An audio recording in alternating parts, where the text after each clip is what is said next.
Autunno, la stagione delle sardine, ma non quelle in Saor, che sono buonissime, e nemmeno quelle fresche, di pescheria. Stiamo parlando dell'ultimissima tendenza politica di centrosinistra. Queste sardine nuotano sul web e comunicano coi cellulari. Anche a Vicenza, ai ignari cittadini, su WhatsApp, sono arrivati messaggi come questo, con il manifesto delle sardine e una richiesta: fai girare. Ecco una sintesi. Le sardine scrivono: cari populisti, lo avete capito, la festa è finita, per troppo tempo avete tirato la corda dei nostri sentimenti, l'avete tesa troppo e si è spezzata, per troppo tempo avete ridicolizzato argomenti serissimi per proteggervi buttando tutto in caciara, per troppo tempo vi abbiamo lasciato campo libero perché eravamo stupiti, storditi, inorriditi da quanto in basso poteste arrivare. Adesso ci avete risvegliato e siete gli unici a dover aver paura. Noi siamo le sardine e adesso ci troverete ovunque. Benvenuti in mare aperto.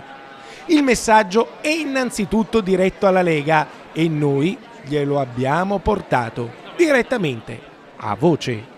Matteo Celebrone, arrivano le sardine anche a Vicenza. Lei ama le sardine? Beh, amo le sardine, insomma, mangiarle sicuramente sì. Le famose sarde in Saor, vero? Le famose sarde in Saor, infatti. Quelle le mangia, a tavola le piacciono. Sulle piazze?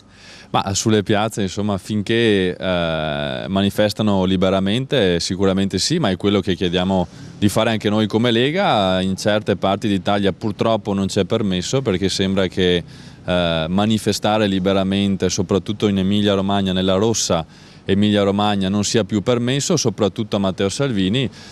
Penso che sia, insomma, un segnale molto grave per la democrazia. Ecco, però all'attacco mediatico delle sardine come rispondete voi della Lega? Ma insomma, simpaticamente qualcuno sui social ha risposto con i gattini. Noi invece amministratori quotidianamente lo facciamo sul territorio, amministrando comuni, amministrando forse la migliore regione d'Italia, quindi questi sono i nostri esempi e gli slogan del centro-sinistra. In conclusione, anche qui arrivano le sardine, ci sono i gattini della Lega, ma Vicenza non è famosa per essere la città dei magnagatti? Scherzando, effettivamente potrebbe essere una soluzione a tutto questo problema che sta diventando un problema italiano, ma noi a Vicenza effettivamente avremo la soluzione, visto che siamo magnagatti, e risolveremo tutto quanto in un sol boccone, come si suol dire.